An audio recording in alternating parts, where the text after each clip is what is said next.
What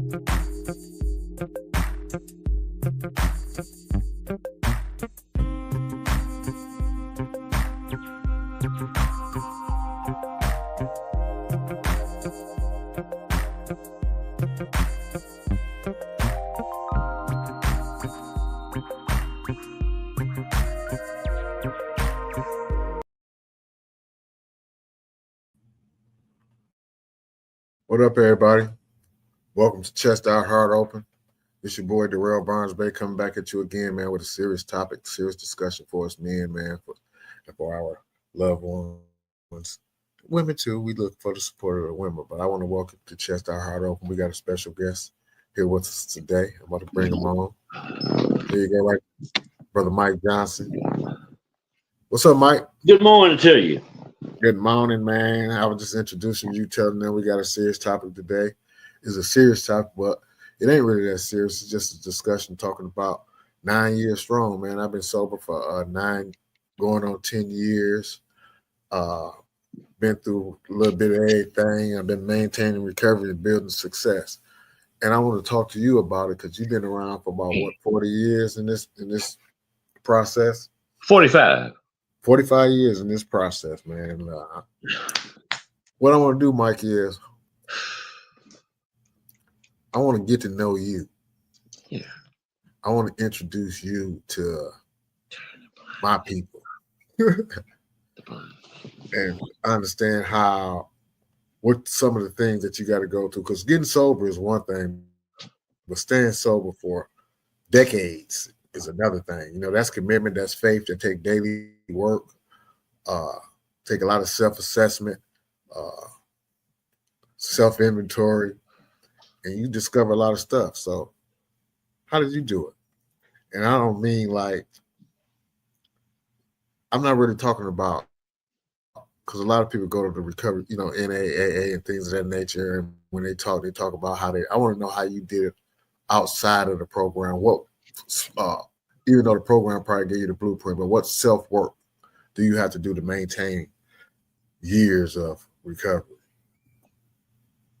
What I tell people, Barnes Bay, is that my recovery started while I was in addiction. Okay? And that, you know, a lot of people, too many people, they talk about the drug use, but not the person. Right. And too many people think that the person is totally captured by the drug and by the addiction, and they're not. Okay? Even while you are in a toxic state, there's a part of your brain that is receiving and experiencing clarity. Okay?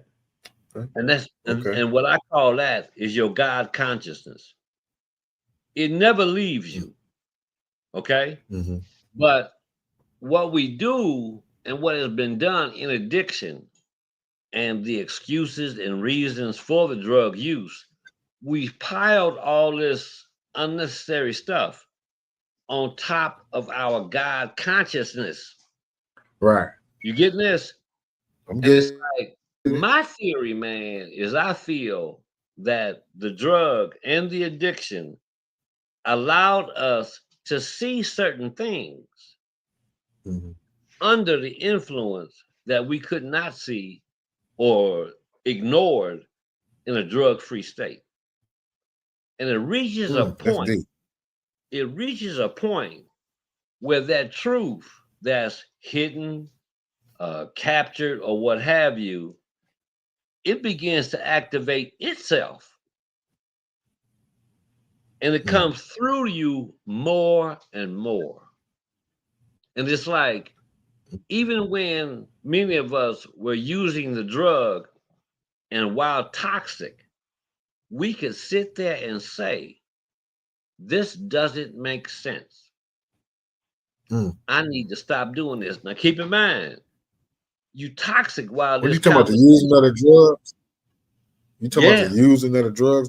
The entire lifestyle. The entire lifestyle of the drug addict. while you are getting high and while you are engaged in drug related activities, you know it's wrong. You know Right. it's wrong. But what Right. happens is that that awareness comes to you by yourself and you alone with it. You alone with it. Right. And there's a certain amount of fear in informing your drug using buddies of what's being revealed to you. You afraid of them saying, oh, you a sucker, you a cop out, oh man, you can handle some more, right?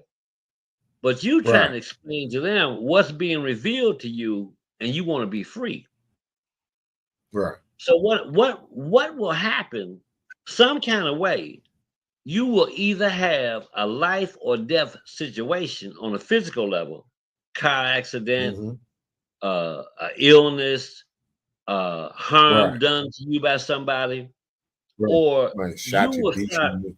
yeah, or you'll start feeling like you moving real close to having a nervous breakdown that you Mm. won't return from. Yeah. At that point, at that point, other angels, messengers, whatever you want to call them, Mm-hmm. are sent to you. They are sent to you, Mm. and you start having conversations with them, and they understand what you're saying. And from those conversations, slowly but surely, you are led to a treatment center, you are led to a church or something like that, Mm-hmm. and it's truly revealed to you where you get your freedom from and how to do this thing. Yeah, everything you described, man, I went through that exact process with my drinking. Everything you described, and it took me to the point where I found myself where I never thought I would be. I was homeless, living in an abandoned house, and I was laying there, and I felt all of that confusion and everything that you said, man. I felt like just giving up on life. But one of the things that I want to ask you, because recovery, the early years of recovery in the '80s is different than the early years of recovery in the 2000s. With social media, all the advertisement, all the liquor stores, all the promotion of how fun drugs and alcohol is in the 2000s. So that first year of recovery, what you think about some of the challenges that a person may have in that first, that first year, the trying, the most trying year. That's when you got to just really try to learn and live with yourself. What that look like to you? And what do you think a person need to do or You know, challenges they should be aware of? going back to remember it, like I'm going back to remember it, Mm. right? Yeah. When I reached a complete drug-free state, I was Mm-hmm. detoxed Mm-hmm. physically. Mm-hmm. You follow? There's no drugs in my system. I hadn't been using for a while. Yeah. And what happens initially, man, is that you are recovering physically. Right. You start gaining clarity of your mind, you start sleeping better, you start eating better, you may, exercise and stuff like that, right? Right. Then there's going to be a moment after about, I don't know how long, I'll say 30 days or 90 days or whatever, and you finally see, you start witnessing what that drug has done to you, Mm. your life, and the relationships that you've had. Right. And it's another stage, Bonds Bay, of disbelief, Mm-hmm. meaning that you know we are in denial. For some people, just to simply say, "I'm a drug addict and I stopped getting high," is enough. Right. That's all they talk about is I used to use drugs and I stopped. Right. But then some of us have a certain amount of empathy as well as compassion. We start thinking Mm-hmm. about the innocent people who were harmed as a Right. result of our alcohol, drug use, and our behavior. Okay. Exactly. And then here comes our morality coming to the surface. Mm-hmm. All right. Even though parked cars, abandoned houses, this, that, and the other, under the influence of the drug, we knew we were wrong. We knew we were wrong. Many of Right. us knew we didn't deserve the life we were living. And that's the contradiction, but that's a contradiction with our morality and the truth. It's like it's saying, you're not like this. This is not how you want to be. And you're looking at all the things you're doing, right? And so what happens in a drug-free state? Shame returns. Shame, embarrassment, and guilt shows up. And the doctor may say, yeah, you an alcoholic and you a drug addict, but I have a diagnosis for myself. Right. My diagnosis is that I'm a piece of shit. Mm. My diagnosis is that I'm a damn shame. You see what I mean? Right. And so what Right. happened if you become drug-free and stay in a shame or blame-based mentality? The only way that you can support that shame and that blame is if you go back and get high. Now that shit makes sense, getting high, and that becomes your primary excuse for relapsing. Okay. Exactly. Here's another thing that happens. Once you become drug free and you begin to sit down and look at the years that you engaged in that activity, the consequence, losing jobs, divorcing from family members, going to prison, things like that. You start thinking about lost opportunities. Mm-hmm. You see what I mean? And you Yeah. begin to wonder, can I start my life all over? Because you some kind of way feel your life is over. You Especially at a getting this? certain age. At a certain Yeah. age. Especially at a certain Right. So upper age. it's like when you start getting older in addiction and the consequences mount. You see what I'm saying? So Mm-hmm. recovery is also futuristic. Recovery says that there's a future for you, there's a life ahead of you. But if you're 40, Right. 50, and 60 years of age, you dealing with another thing that's very seldom discussed is time loss. Right. Okay. So if I began my drug use at 18, and nowadays it's younger. Right. Okay. Most definitely. But for example, if I started my drug use at 16 or 17 and I quit at Mm-hmm. 27, okay, Mm-hmm. I've got 11 years. Okay. But the question is, what do you feel personally should have taken place in that time that was spent with you using alcohol and drugs? You follow me so far? Most Okay. definitely. So a lot of addicted persons who come into recovery, they suffer from something else. Most definitely. I call it time loss. Mm. You spent all this time, 5, 10, 15, 20, maybe even 30 years of alcohol use, drug use, criminal activity, breaking up families, going to prison, and all the things that should have taken place according to you, your Right. dreams, expectations, and things like that. What you really wanted out of Right. your life, you see now that you lost your opportunities. Okay, so now watch me. So when you get the person in quote unquote recovery, you have to get them to see that you still have a life ahead of you. And what do you fill it with?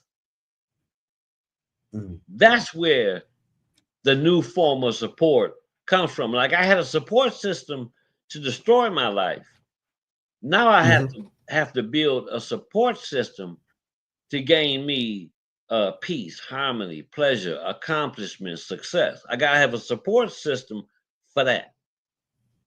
That's why I was getting ready to go with the next question. I was going to say, how important is it to have mentors, sponsors, community support in your early recovery, like your first year early recovery? How important and valuable is that? And do you see that still taking place the same way it did when you came in? You know, because you done talked and you done told me about your guys. You know, the guys that they didn't pass on, but the guys that you leaned on that you had to talk to.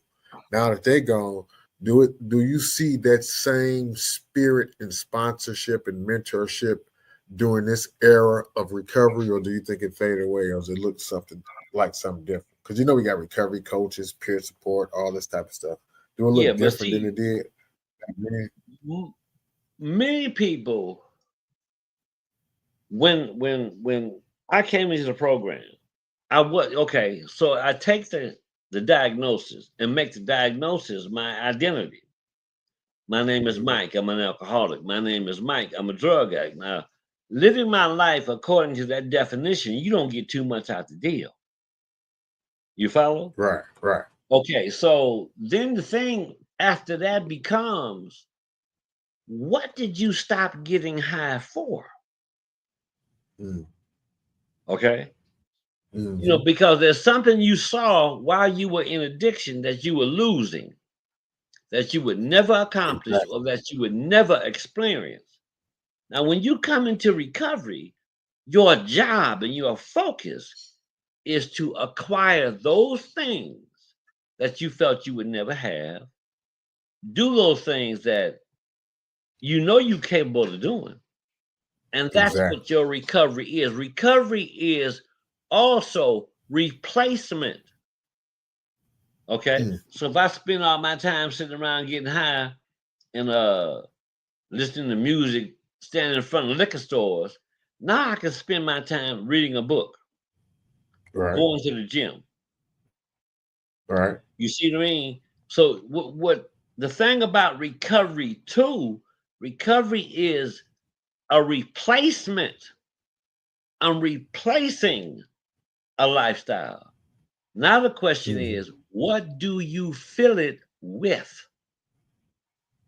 That'd be the hard part because a lot of us didn't have, some of us I would say Yeah, didn't really have a replacement, and this has been coming up a lot because we never had really been in a good situation ever in our lives. right, You know, we come from dysfunctional families. We come from, because like you was talking, me, you talked about and been talking about for years. Like when you come up in the 50s, you come up born in the 50s. Your parents come from the 30s and the 20s, 30s and 40s. We didn't have right. parents. Y'all didn't have alcoholics and crack abusing, heroin abusing parents like we had. Y'all had a different generation. Now the generation is different, right? The Right. generation is experiencing different things, and all of that stuff that you mentioned. Uh, I was listening to it, and I was like, we don't really. Some of us have come from crack addicted parents, Right. alcoholic parents, Okay, so heroin see, abusing parents. now, You follow what I'm saying? yeah, and so it's like, oh And man. we don't know what to do in a recovery. We don't Okay. know where to go in recovery. So here's the deal now, Barnes Bay, according to me, right? Uh-huh. Right and wrong over the last 40 years has been Mm-hmm. compromised. Right. Okay. Morality, there's words, man, like morals, integrity, Exactly. value, honor. Those words have been compromised and replaced by, say, material gain. You'll talk to me now about how much money you have, Mm-hmm. some clothing, a car, a house. You'll tell me more about your address than you could tell me about you. Mm-hmm. You see what I mean?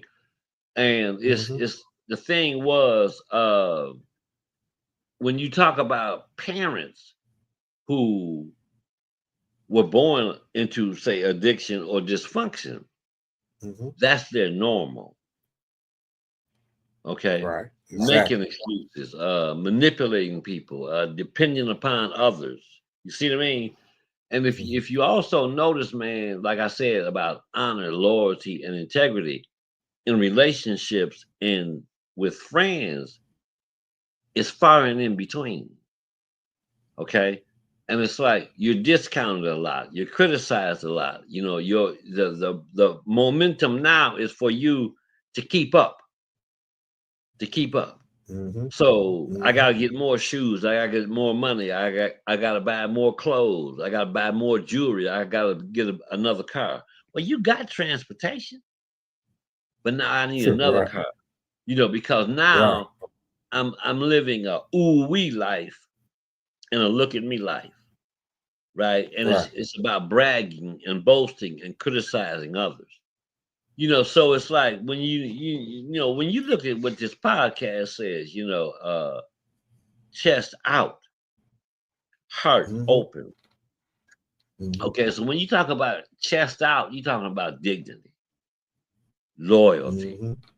All right. When you talk That's right. about your heart, you're talking about compassion, you're talking about empathy, you're talking about helping others, right?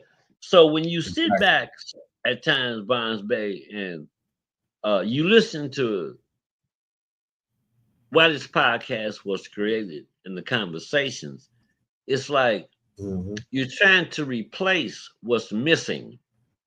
All right. And you're trying to move people to do a checklist of yourself and your life. That's right. You know, Yeah. it's like, well, if you're doing this, and this every day, what does your payoff look like? What's the payoff for all this time and energy and investment you putting into this thing called your life? What do you truly get out of the deal? Right. Okay, now watch me one more thing. And what are you passing on to the generation behind you? Mm. Okay, so when you talk to me about say like the crack era and things like that, that's when what I'm speaking of was literally destroyed. Mm-hmm. You see what I mean? So now you and I sit here, excuse me, and we say, well, the way things are now, Mike, uh, this ain't gonna work. Mm. You see what I mean? So what do we do? So okay, trendsetter, Mm. you follow? Mm-hmm. Pioneer. Mm-hmm. Uh what you have to do, we have to do, is take a chance on being quote unquote oddball. All Yeah. right. Yeah. See, your new healthy person, insightful person, uh, a person with God's consciousness and things like that, family oriented. You are Mm. oddball and a weirdo. Yes, sir. You Yeah. see what I mean? And so Yeah. you when this takes place, you have to really be aware of your adversaries Most who definitely. who are going to slowly become your enemies or your adversaries because it's going to happen. And I've been, yeah, and I've been surprised at the ones that have became the Right. adversaries That's right. And because it'd be so so simple. then, right. So, like with this, you have to then work to find your allies and your support system. Keep in mind how this conversation started for this Mm-hmm. phase of your recovery. Mm-hmm. All right. What we talking about now is another phase of recovery. Because see, I can be drug free and continue to do everything that we're talking about now. You see what I mean? But Right. that's not healthy living, and it doesn't have any benefit to myself or others. Hey, Mike, before you go off into the second phase, I want to tap off into something you said because it was very important. What? Uh, when you was talking about how the morality and all that type of stuff has been compromised and so forth and so on. When you were saying that, I was thinking about when I grew up, man. I grew up with my grandmother was a big time drug dealer. Okay. Where her husband was a big time drug dealer on my father's side. On my mother's side was more churchy, but she still had a lot of street in us, and she wasn't number 35. My mother was 14. And the first words they taught me and my twin brother was how to cuss people out. uh, Okay. because we had blonde hair, blind eyebrows, and things of that nature. She taught us how to cuss people out. We was notorious for cussing people out, and it transferred over to my adult life. I'm telling you this for a reason, right? Uh, as we became older, my grandmother changed her life and got really deep off in the church, stopped cussing, stopped doing a lot of things. But we were already programmed to go in that direction. So Okay. dope. Started selling drugs at the age of 12, 13, 14. Got permission to smoke weed from my mother at 12 years old. Said we could smoke as long as we ain't drink. Drinking was taboo to our family. But they gave us permission to do everything else, so we did whatever we wanted to. I cussed my granddaddy out 1,000 times. I never cussed my grandmothers out, just my grandfathers, the men. It was crazy growing up. And that's all I experienced until I went to prison at Okay. 19. And when I went to prison at 19, just turning 20, uh, when I came into the organization, the Moore Science Temple of America, I started to learn what morality was. I'm saying that to Okay. say because I didn't get a glimpse. I got glimpses of it at home because although my grandmother taught us to cuss and things of that nature, she also taught us to be respectful to people. So it's kind of like mixed signals. Say excuse me, blah blah. All the niceties. And she added to it when she changed her life and became a Christian. For some reasons, the church and I we never got along for some reason. The church looked at me and my brother as we was ops, maybe because of our behavior. I don't know. But when I went to prison, my life started to change. I got some new information. I started to download in my psyche, and I'm saying this for a reason. And getting that new information and trying to change the direction of my mental behavior, I had people that were guides, like mentors, people that was showing me. They gave me some information and they guided me through step by step how to process that information in my life. In the recovery process, when you come in, just like you said, it was hard for me to try to, and there's a lot of people that I talk to that grasp the recovery concept because the very word itself means like to return back to something, to return back to a safe place or level of living or thinking where you were good. And some of us have been trained to be with negativity, Yeah. unbeknownst to the people that were teaching the negativity because they weren't teaching it on purpose. So now we have to try to incorporate this new life at 40, 50, and 60 years old. We've been navigating with these thoughts, these belief systems for 40 and 50 years old. And now we're trying to change. I Okay. felt I felt that it was really hard to use that word change, right? So what I did was I played with my mentals. I had to play the game with myself instead of trying to focus on changing. I'm just going to do things differently, which equals the same thing. Okay. No problem. I No started problem. to do things differently. You know what I mean? Yeah. So because I couldn't grasp the returning back to something. So I said instead, and you said this a few minutes ago. You just said it a little different. I came up with a way. I said, you know what? I'm just gonna start doing things differently because the things that I was doing before and the decisions that I was making before, even though I made the decisions thinking they was going to have positive outcomes, they was having negative outcomes, and I kept doing it over and over and over again. So now I'm gonna just start doing things differently. And what I meant by that is, I always, when I got in trouble or when I got into treatment or I got out of jail, I always went back to the same community that I was sick in, trying to heal myself in the same community that I was sick in. I was like, this time I'm gonna do something different. I'm gonna go somewhere else. And everything that I started to do differently, I started to see progress in it. Got you. And one of the things that I say to myself 9.5 years later in my recovery journey, I look back and I say to myself, if I didn't have, I say to myself cockily now, if I didn't have Mike around or Miss Foster around or the people that I use as my mentors, as my support system around, I still be here. Then I laughed and chuckled myself and said, I was humble. Now I'm getting a little cocky now. And I'm saying to myself, no, you and others were my guide in my early recovery because I I'll never forget.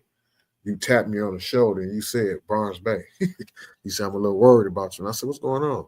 You said, your recovery is moving really fast. You Okay. said, you're accomplishing things very fast. Other people, your recovery move fast. You're going to school full time. You're working full time. You're buying cars. You got this recovery job where you're making a substantial amount of money. You're moving in these houses. I was moving fast, but had you not tapped me on the shoulder and said that, to think about my movements, you know what I mean? Having people around you that Yeah. can help you see you and identify with you is very important. That's what I'm trying to get to. Okay, All now of what I'm watch me, saying, man. yeah. Now, what you just explained, Mm-hmm. when you get into recovery, all these gifts come, Right. job, car, money, credit cards, accolades from others. You follow? Mm-hmm. Uh, job promotions. You start paying off bills Awards. and things like that. Now, watch. The longer you stay in this game, Mm-hmm. the more humility you need, Mm-hmm. because that ego will come back and start saying things like, "Look at me. Guess what I got?" You see? Yeah. And a lot of people return to their old haunts, the neighborhood and people they used to hang around with, and they start that look at me thing, right? Yeah. And so they're still looking for praise and approval from toxic people in a toxic environment. Mm. Okay. And so it's like tapping you on the shoulder was maybe to make you turn at the next exit. You see what I mean? Yeah. Or make a U-turn. We got to go back and get that humility, right? Now dig me. Then it's like with what you just said, you find out, but you don't understand it. Right. You find out how gifted you are. Yeah. You see what I mean? You'll find Yeah. out how gifted you are and how the spirit realm has no problem rewarding you. Mm. You see what I mean? Exactly. Yeah. And that's why you really got to be careful, man, and watch the egos rise and the humility fall, Right. because it's like you listen better when you broke. You listen better when you're hungry, Most right? definitely.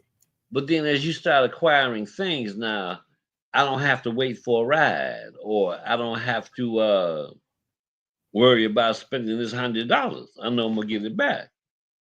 You see what I mean? So when you reach that point is where it's most dangerous for you, because that's where what we say, I take my will back Right. in the 12-step community. Right. That's where people say more science, my lower self took over, Yes, sir. Yeah. right? That's where other people may say, well, that's when I started following the devil more than I was following God. Right. You see what I mean? So it's like at each level of your development, there's a period where you really have to sit and see how this new piece fits, right? What's this purpose? What do I do with it? How do I remain responsible? Because you're gonna mess up. But the beauty Yeah. about okay, Absolutely. now the beauty about recovery and walking the spiritual path is that when you mess up, you'll recognize it. Mm-hmm. Now the thing is, in recognizing it, uh, I may ignore it. I may see it and ignore it. Mm-hmm. Right? Okay, keep going. But then Right. your consequences begin to mount. Now I can't Mm. ignore it. This problem in my life today is because of this decision and what I have been allowing in my life today. So what do I have to do? Again, I have to go back and correct the decisions I've been making and what I've been allowing. Well, what about this, Mike? What about, because I think it need to be a balance, right? Because sometimes you can have too much humility, and then people will start trying to, because of the people pleasing that we come in with sometimes, your humility will sometimes allow people to take advantage of you. Yeah. Sometimes I feel in the recovery, I got I buy a lot of stuff, over shoes, clothes. I overdo it. You're right. I do it Okay. because I could. But sometimes I start feeling guilty About having being able to buy stuff, being okay. able to have Okay. stuff. You know what I mean? And the reason why I feel guilty because I think about some of the people that I was with that we were struggling together that still struggle. Yeah. Family and things of that nature. Like I'll be talking to people sometimes and they'll be like, man, I'll be like, I mean, you see that show, man, they're on Netflix? And they'll be like, I ain't got Netflix. And I'm like, you ain't got Netflix. No, man, I can't afford no Netflix. And I'll be in the back, you can't afford Netflix? And then I would have to say to myself, damn, I remember I couldn't afford Netflix neither. You know Right. what I mean? Now, so I feel kind of bad having certain conversations with some of those people, and the conversations are some of the things that we talked about that we always wanted, some of the things that we always wanted to do. Now I'm doing it and they ain't. So I'll be saying, damn, I feel like I'm bragging. So I don't say nothing. I don't say nothing about it. And another thing is, I have all my love languages. It's giving. I'm a giver. You know what I mean? I like giving people stuff. You know what I mean? I get real humble when people start giving me stuff, accolades, and the whole 9 yards. You the same way a little bit. When Okay. people start praising me and all that type of stuff, I was like, hey, I don't want that. I'd rather put the spotlight on other people. But sometimes our humility or our guilt or whatever it is, I don't know what it is, causes us to do things that can cause negative consequences as well. Because Right. because just like you was just saying about wanting to go to our old haunts, man, I'm gonna tell you, about 2 years ago, I said I'm about to go over here, see my people. And I said, no, don't go over there. I mean, they're doing the same thing. What I mean by doing the same thing, they always involved in some type of issue with other people, or gunplay being involved, or something like that, right? So I was like, no, I'm gonna just go over there and check them out. So I was pulling up to the house, and I seen them in the car. They was pulling up as well. So I'm gonna pull up behind them. When they pulled up, they jumped out the car, looked at me, and ran in the house. I'm like, what they running for?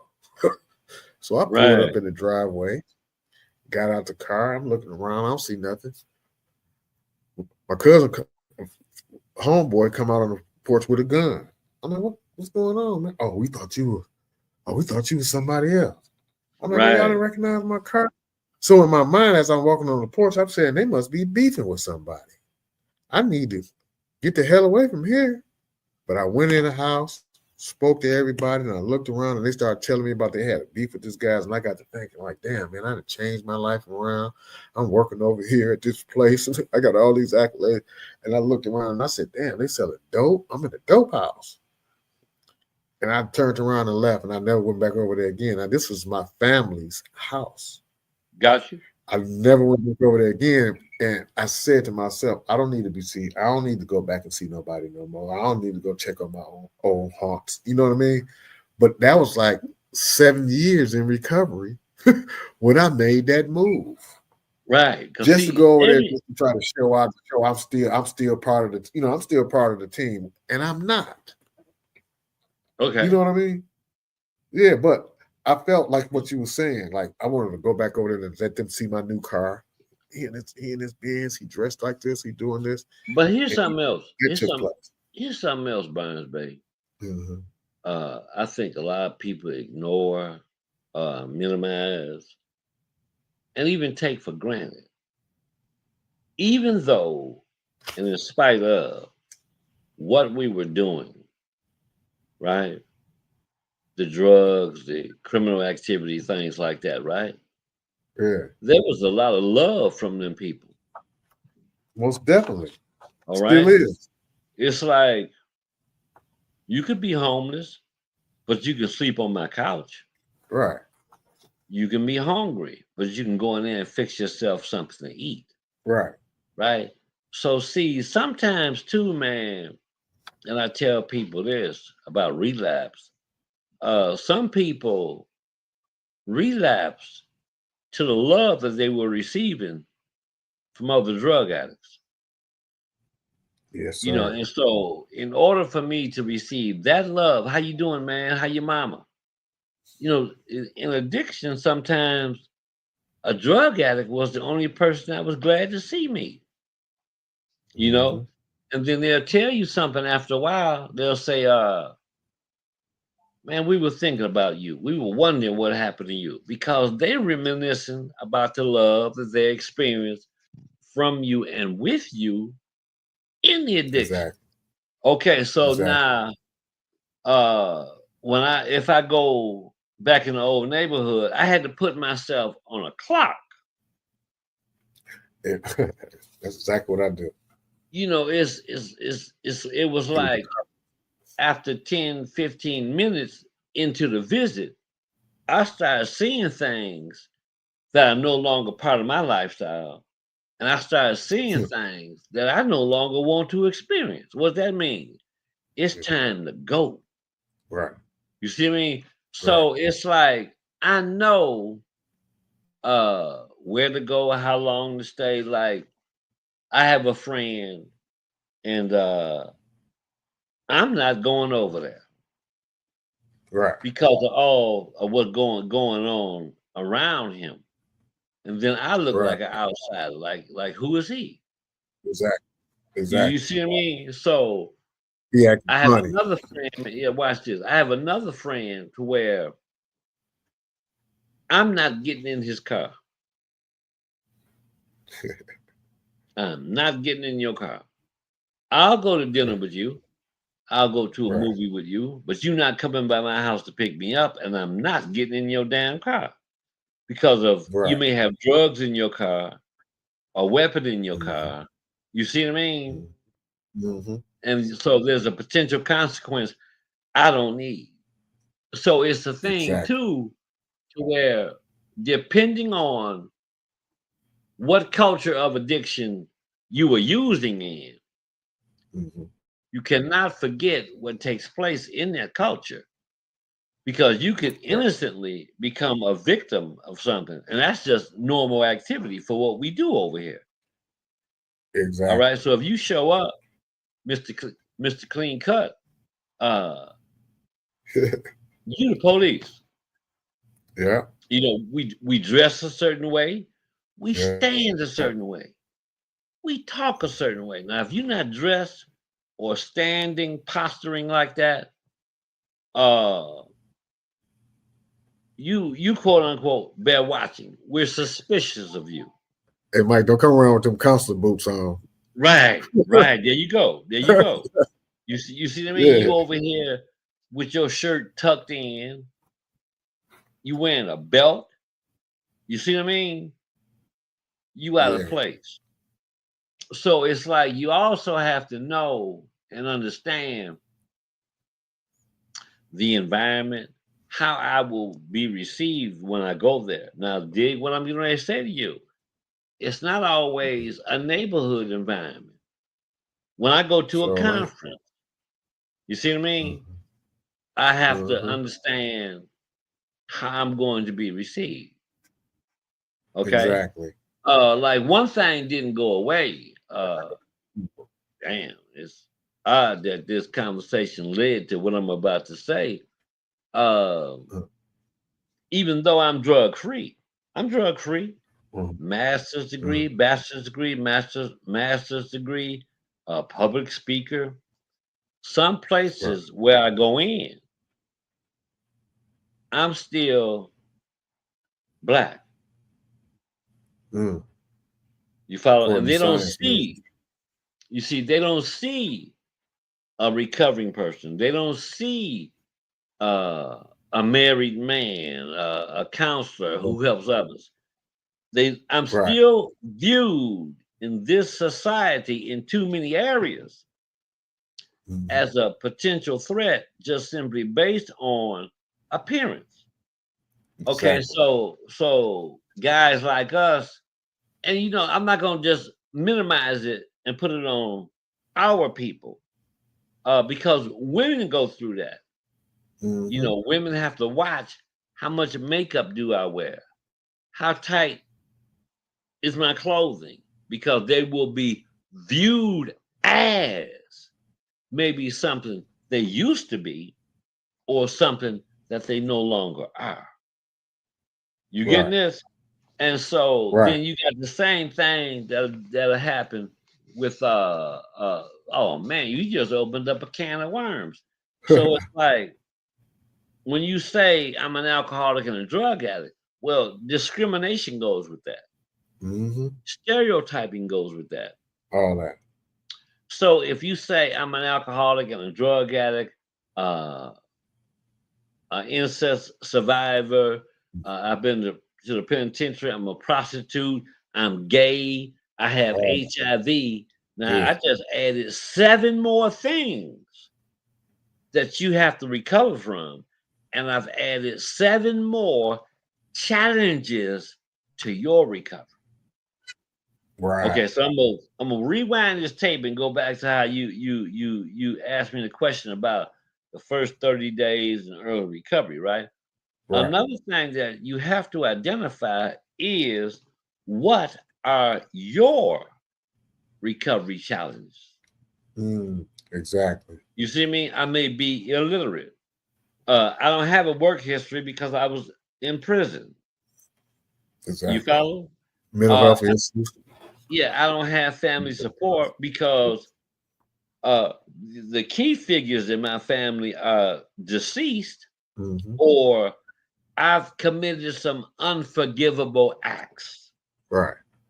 You know, and that's another thing that goes with addiction and recovery is that there's some things that were done to people by you that are, as far as they're concerned, unforgivable.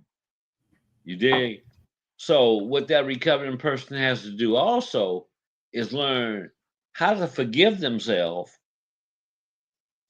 accept the loss of whatever you follow, and deal with Yeah. it, and deal with a periodic sorrow. Every now and then you'll sit in the living room by yourself and just go, damn. So how important is prayer and meditation to all of that? That's where you find the keys, and Mm-hmm. that's how you find out how to walk with it. Okay. You see me? Yes. Because Yeah. I had a because question go when you ahead. finish. No, when you finish that statement. No, because it's like all of us on the spiritual path is going to be revealed to us Mm-hmm. what behavior or attitudes or appetites Mm-hmm. that we still possess. Even though I'm trying to follow these spiritual teachings, I still have some unhealthy or some anti-spiritual thoughts, behaviors, beliefs, what have you, right? If I'm Yeah. tuned in spiritually enough, I'll catch it before it goes too far. Right. Now my question to you is, all of what we just talked about are what recovering people come in with, the issues they come in with, the things they got to do in order to try to go through this process of recovery. I mean, you and I both know all the stuff, that all the baggage that people have. What made you want to get in this field for helping others? I didn't. I didn't. What happened? I Because I was didn't. just hanging around a treatment center because they had a gym and a swimming pool, and they had meetings there in the evening. So I Yeah. was trying to find a way to fill my free time. And what happened was a person relapsed who worked there, and they were looking for somebody to replace him. Right. and he was the activities coordinator. So they say, well, Mike is young and Mike is athletic. He's going to meetings and stuff like that, right? So they gave Right. me the job. Okay. And so I would come to work and I wouldn't do nothing but put together basketball, volleyball games, horseshoes, puzzles, stuff like that. And they saw that my rapport with the residents of the facility was good. So Okay. then they lost two counselors. Mhm. And they say, well, who are we going to replace them with? They say, well, Mike's over there. He gets along well with the residents here. He's a role model for recovery. That's Mm. how I got into this. This was never And then you start an going to school and all that, huh? yeah, this was never the answer to my now what question. What do I do now? This was not the answer. Man, that's deep. You know why? Because I didn't have no desire. I mean, I didn't have a clue that I was going to be in this field. Like, I didn't know what I was going to do. I was just looking for a job. And I happened to be sitting in Miss Foster's office. And you know how they was pushing me. Oh, Barnes, man, the same kind of like conversation. You know, Yeah, he's a role model for the recruiter. He's the poster boy for Sobriety House. I'm like, what? And then she just happened to ask me one day, you want to go to this training? And I'm like, sure, why not? I was already going to college. I was going to college really to get money in my pocket. And right. I like to learn. I wasn't really going to, nothing specific. And just like you said, you remember when they came around talking about that program, you said, why they keep pushing your name out there? I was like, I don't know. Right. They kept pushing my name, trying to get you to hire. And and I end up here. But I'm so grateful. It's like the universe, the spirit, the higher power, Allah, God forced me in this direction because of the way things happen. You played a role in it. You was my mentor. You showed me the way. So a lot of things that you told me, what stood out to me is that you didn't tell me no book stuff. You told me real practical information, and I use Okay. that, man. I use it right now. Everything a lot. I'm the type of person, man. When I pick when I'm around people, they can be idiots. When I'm around people, when people say something, I'm a sponge. I absorb it all. I try to figure out how to use the information that I receive from them to advance whatever I'm doing. You know what I Yeah. mean? And that's what I do. I put stuff together, and what you gave me, I put it together. But I never expected to be.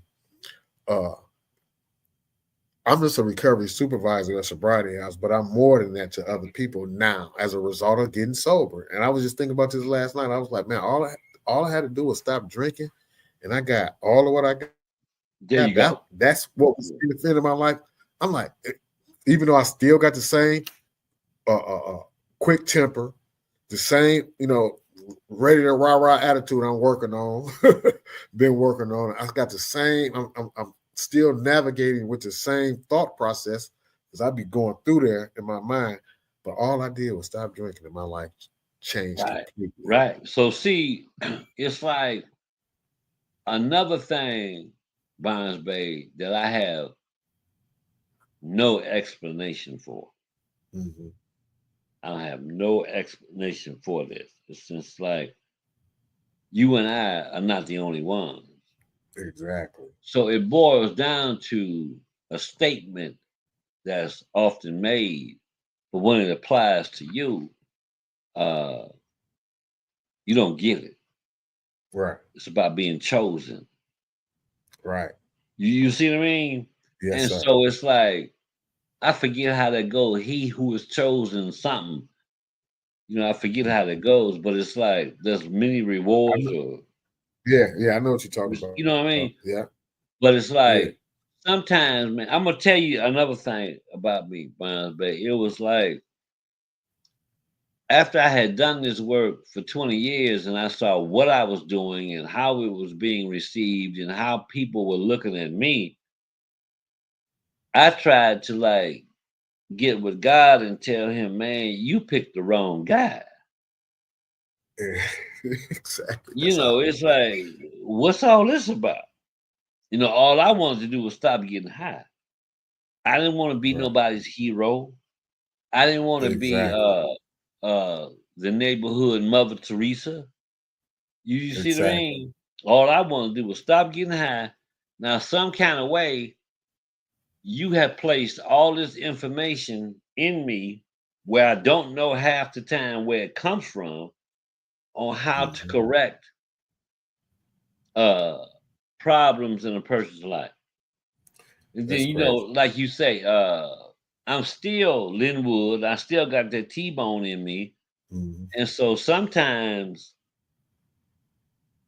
I feel a certain way towards a person or what I'm doing, but then I'll keep doing it or I'll do it anyway. You know what I mean? And Exactly. sometimes I sit back, Barnes Bay, and feel like this lifestyle, being in recovery, following God, trying to do right, has turned me into a sucker. That's what I'm talking about. That's exactly what I'm talking about.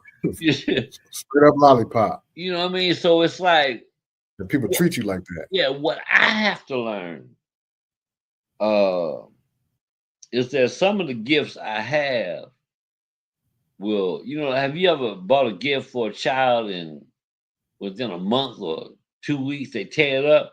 Yeah.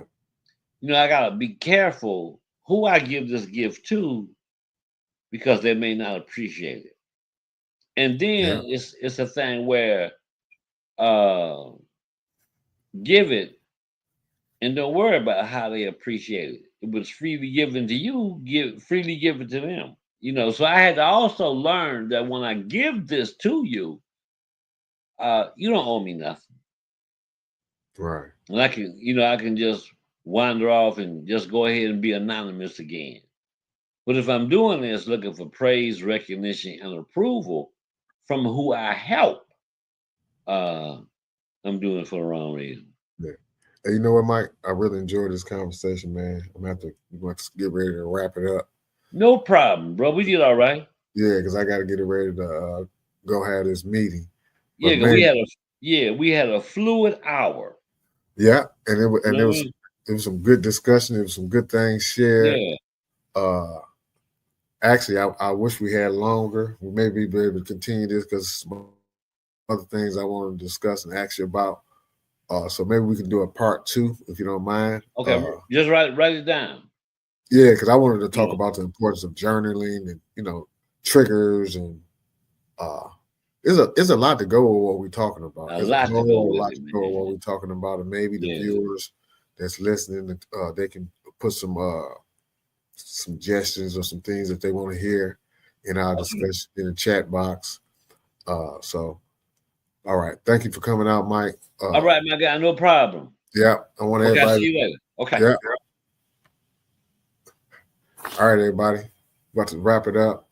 I want to thank Michael Johnson for coming in and joining us to have that conversation. I want everybody to subscribe to Chest Out Heart Open on YouTube and subscribe to the page Chest Out Heart Open on Facebook.